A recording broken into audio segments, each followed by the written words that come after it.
عليه. ادي اللمسه وادي التسديده قويه، تسديده قويه سابق اتعملت له بفنت حلو جدا جدا. والنادي الاهلي اي 11 لاعب ليهم القوه. ادي عبد الله السعيد يحطها على حدود ال 18. وادي اللمسه الحلوه البركات، يقدر بركات. يا سلام يا سلام على التسديده، يا سلام على التسديده، ويا سلام على الجمله وخلق المساحه الحلوه، خلق المساحه الحلوه والتهيئه. الجمله جميله جدا جدا. يا سلام يا عاشور، حطها لمحمد بركات واحده والثانيه ضمن منافسات الجوله الرابعه. تمريره خطا. يا سلام يا محسن بالكعب حلوه المارك وتقدم وانطلق. مباراه سريعه والله زمان. وادي الجمله الحلوه لمحسن ابو جريشه، ولكن في وافز والدوافع ابتدت تظهر مع انطلاق وسير اللقاءات. ادي السيد حمدي تقدم وانطلق وبيلعب كره عرضيه حلوه. وادي يا سلام على اللمسه.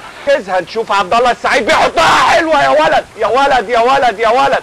تم التكثيف خلال الاسبوع الماضي على الحصص التدريبيه ضربه حره مباشره بنفس السيناريو. المره دي علاء بيسدد من مره واحده، ولكن على طول بتوصل سهله المره دي في اتجاه شريف اكرامي. الدقيقه 20 بعد كوره ولا اجمل ولا اروع عدت مرت فاتت علشان تهتز الشباك ويتقدم المارد الاحمر مشاهدينا الكرام في الدقيقه 20 ويعلن عن تقدمه بهدف مقابل لا شيء.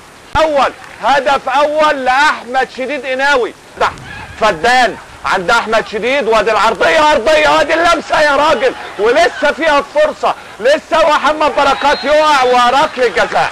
المدافع هنشوف عبد الله رجب حط رجله وداس على وش رجل محمد بركات، وبالذكاء وبالاقتدار نجح محمد بركات ان هو الجمعه هل يضيف الهدف الثاني، ولكن بيحط فين؟ حطها بره. عبد الله السعيد امام غزل المحله اهدر، ولكن مره ثانيه مرور حلو من عبد الله عايز يعمل هات وخد، ولكن في خطا يحرموه ان هو يشوف الكوره. وادي عبد الله السعيد بيسدد صاروخ ولكن بترتد وركله جزاء. علي فرج هنشوف عبد الله السعيد داخل عبد الله وبيحط، ولكن بيصد علي فرج الاجاده. بص شوف بيطلع الكوره ازاي بعد ما توقف.